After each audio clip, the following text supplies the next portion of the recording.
അദാനി വിഷയം ഉന്നയിച്ച് ലോക്സഭയിലും രാജ്യസഭയിലും പ്രതിപക്ഷ ബഹളത്തെ തുടർന്ന് ലോക്സഭ 12 മണി വരെയും രാജ്യസഭ നാളത്തേക്ക് പിരിഞ്ഞു.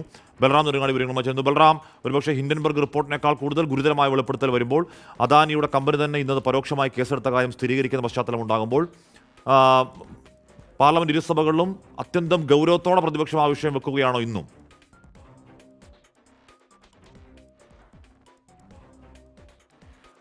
ഹാഷ്മി, ഇത്തവണ പാർലമെന്റിന്റെ ശീതകാല സമ്മേളനത്തിൽ കേന്ദ്ര സർക്കാരിനെതിരെ പ്രതിപക്ഷത്തിന്റെ കൈവശം നിരവധി ആയുധങ്ങളുണ്ട്.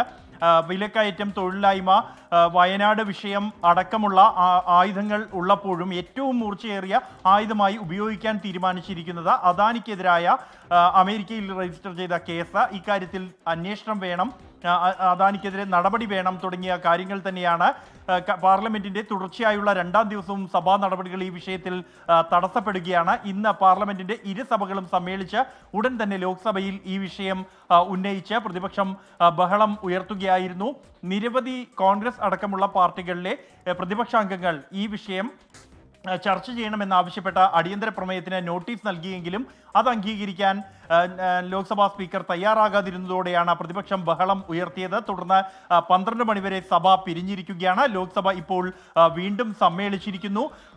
പ്രതിപക്ഷത്തിന്റെ ബഹളം, അദാനി വിഷയത്തിലുള്ള ബഹളം തുടരുകയാണ് ലോക്സഭയിൽ വീണ്ടും സമ്മേളിച്ച ഘട്ടത്തിലും.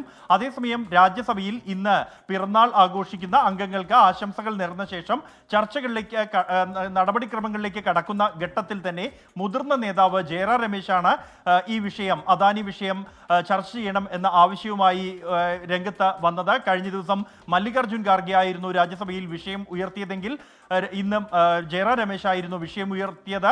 ഇത്തരത്തിൽ മുതിർന്ന അംഗങ്ങൾ തന്നെ ഈ ഒരു വിഷയത്തിൽ ഉന്നയിക്കുന്നതിന് നേതൃത്വം നൽകുന്നു എന്നുള്ളതും ശ്രദ്ധേയമാണ്. ഇന്ന് സഭാ സമ്മേളനത്തിന് മുമ്പായി മല്ലികാർജുൻ ഖാർഗെയുടെ ഓഫീസിൽ ചേർന്ന ഇന്ത്യ സഖ്യ യോഗത്തിൽ ഈ വിഷയം തന്നെ ഉന്നയിക്കാനാണ് തീരുമാനിച്ചിരിക്കുന്നത്. അതേസമയം തുടർച്ചയായി പാർലമെന്റ് സഭാ നടപടികൾ തടസ്സപ്പെടുത്തേണ്ടതില്ല, ഈ വിഷയം ഉന്നയിക്കാമെങ്കിലും സഭാ നടപടികൾ തടസ്സപ്പെടുത്തേണ്ടതില്ല എന്ന അഭിപ്രായവും ചില പ്രതിപക്ഷ പാർട്ടികൾ ഈ യോഗത്തിൽ രേഖപ്പെടുത്തിയിട്ടുണ്ട്.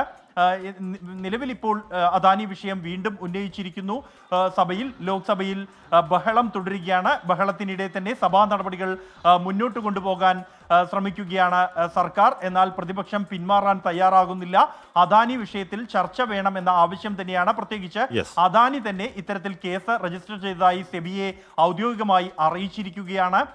അഴിമതി കേസുകൾ അദാനിക്ക് അടക്കമുള്ള 3 ഡയറക്ടർമാർക്കെതിരെ ഇല്ല എന്ന് വ്യക്തമാക്കുമ്പോഴും മറ്റ് കേസുകൾ, ഈ സെക്യൂരിറ്റി തട്ടിപ്പിൽ ഗൂഢാലോചന എന്നീ 2 കുറ്റങ്ങൾ അടക്കമുള്ളവയ്ക്ക് കുറ്റപത്രമുണ്ട് എന്ന കാര്യം അദാനി ഗ്രൂപ്പ് തന്നെ തുറന്നു സമ്മതിച്ച ഒരു സാഹചര്യമുണ്ട്.